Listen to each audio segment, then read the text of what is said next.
Hi everyone, I hope you're doing well. I didn't get to post anything on my Instagram lately because I was going through a lot. Mainly my skin. I have been breaking out a lot lately and I didn't know what was doing this. I didn't know what was causing it. I suspected hormones, I suspected allergies, I suspected masks. But now I think that I know what's doing this, and I believe it's spicy food because whenever I have spicy food, 24 to 48 hours later, I have new visitors on my face, and you know, it can itch, it can be painful sometimes. So I'm doing my best. I've been doing my best to avoid all this type of food, and it's improving. My skin is improving. So I'm ready to put on some makeup now. I also wanted to change what I'm doing here a little bit. I want to actually, instead of come once in a while and post a picture on Instagram, I'm going to film my makeup when I'm doing it, and I'm going to tell a story while I'm doing it. So I know that there are already a lot of people doing this. I was inspired by Bailey Sarian. She's a YouTuber and she posts on her channel video every Monday, I think, and she's really good. But I don't want to specialize in just like crime. I want to tell a story. It doesn't matter, what kind of topic it is. I'm open to anything. So let's jump into it. Today, I want to talk about something that caught my attention when I was watching TV the other day, and it's the story of the Hicks babies. There was a big scandal in 1997 that has caught the national attention when they found out that there was a doctor who was selling baby when he was alive. Oh my God. When I saw it, I was like, yes, yes, yes, I want to know about it. So, Thomas Hicks, he was born in Georgia in 1888. And he grew up to become a town doctor in Marysville, Georgia, the very city he was born in.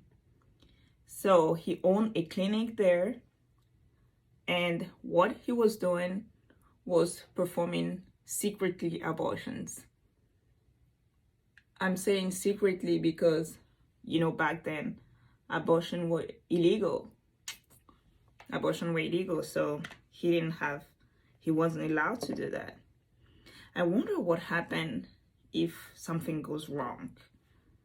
Like, I guess they wouldn't say anything to nobody because they're not supposed to be doing it.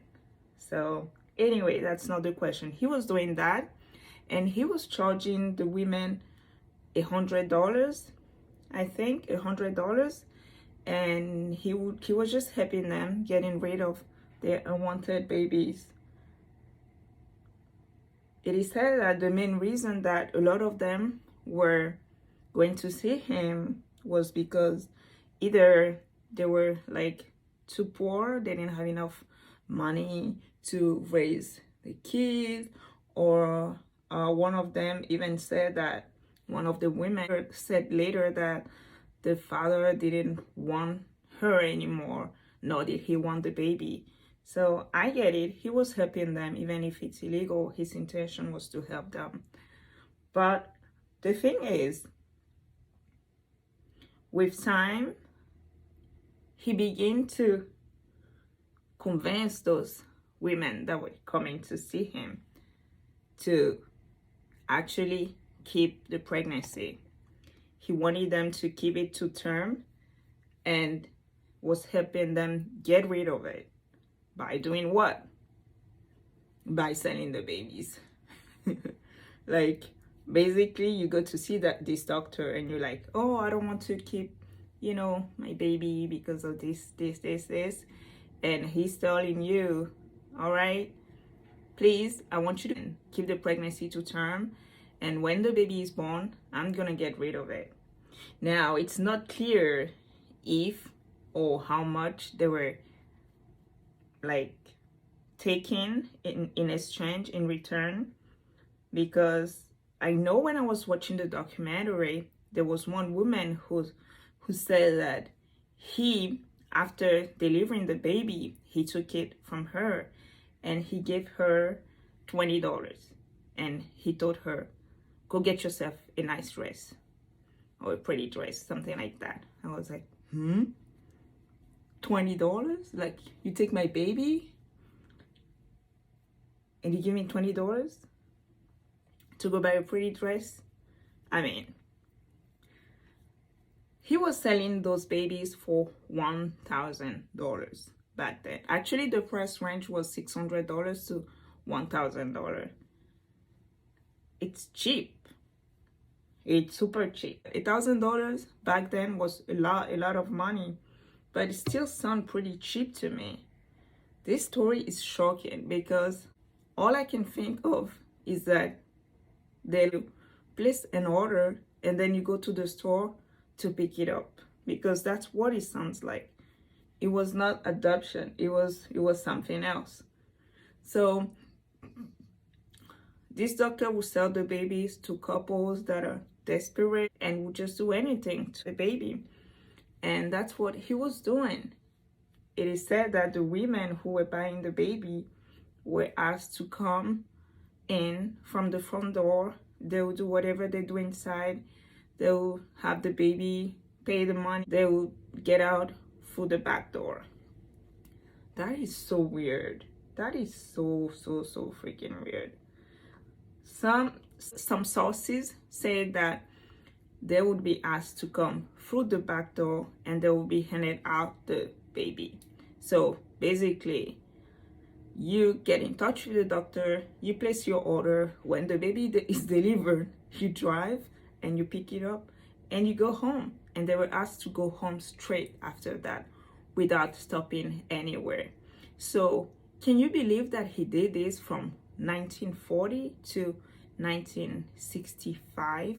In 1964, though, his clinic got shut down. Not because of the whole black market baby selling thing, but because the authorities found out about the illegal abortions. So that's the reason why his clinic got shut down and his medical license was revoked. That is something that were in my mind like for hours after watching the documentary, because I'm like, how did he do it without getting caught? So his clinic got shut down in 1964, and 1965 is when he sold his last baby. He passed away in 1972. He got away with it. He didn't have to answer anything about his activities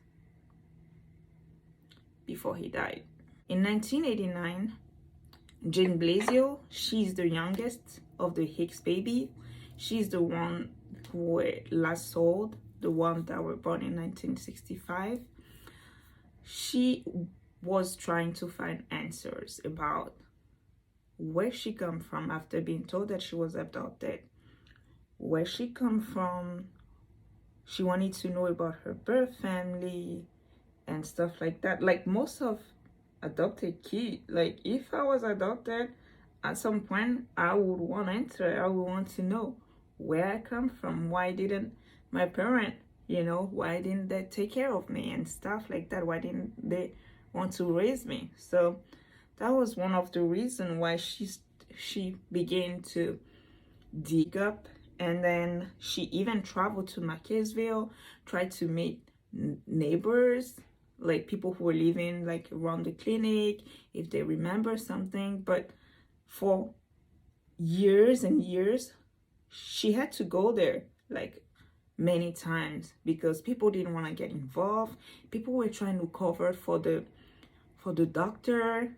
She just didn't get, like concrete answers fast. It doesn't work like that.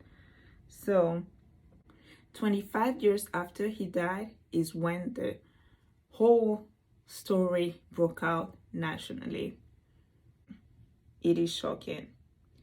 So there were over 200 babies that were sold.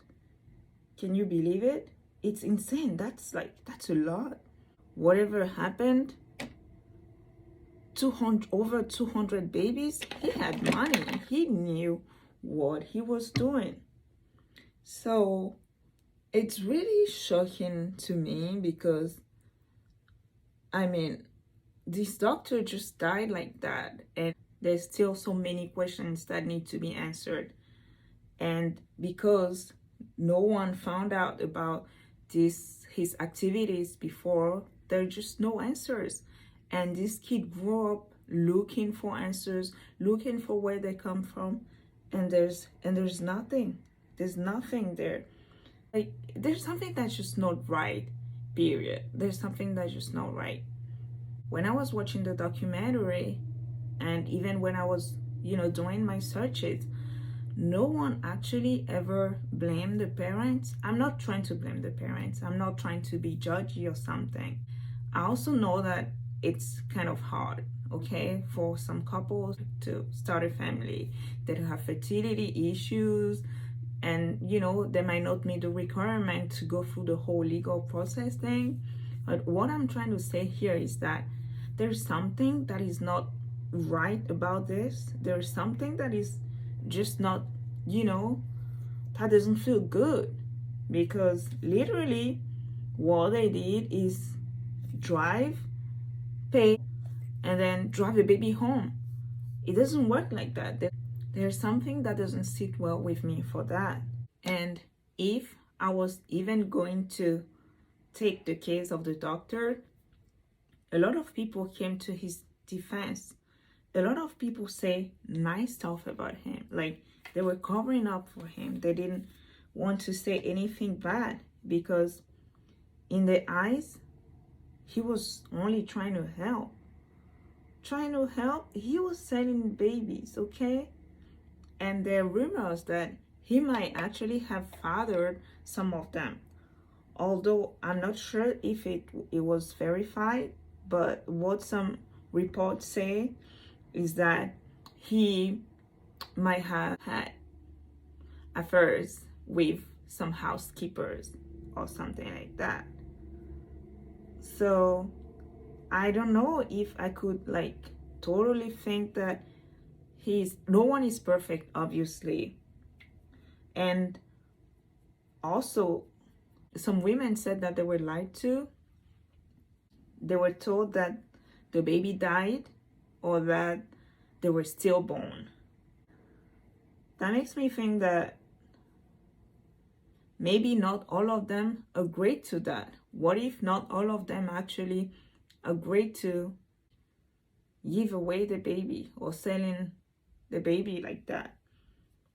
So a lot of people actually said that he was a good person, he was only trying to help, that he was a really good man, he did a lot for his community. Okay, I get it, but you're still selling babies and doing illegal stuff. All right, no one is perfect. Let's assume that he was a good man and whatever. How about the babies? Nor the parents or the doctor consider the impact they were leaving, for the kids. Because what happened to those babies exactly? I'm gonna tell you. What happened is he was erasing the information by handling fake birth certificates to the adoptive parent. Let me tell you how.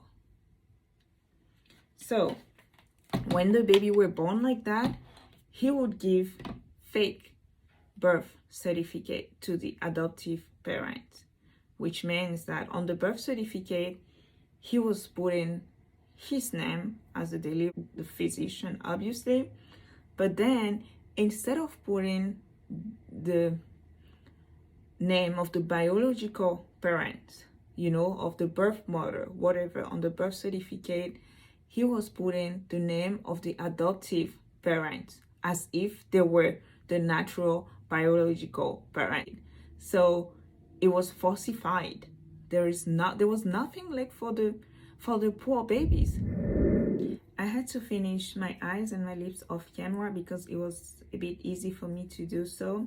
To get back to the story, at some point, with the help of his granddaughter, that is still alive, by the way, they went and opened his mausoleum in Georgia where he is buried, and they didn't find anything. So they went and they got a court authorization so they could exhume his body. Like, they literally dig out his body from the ground to retrieve some DNA, which they tried to match with, you know, whoever was still alive, to try to find answers, to try to find maybe people that might be related to him.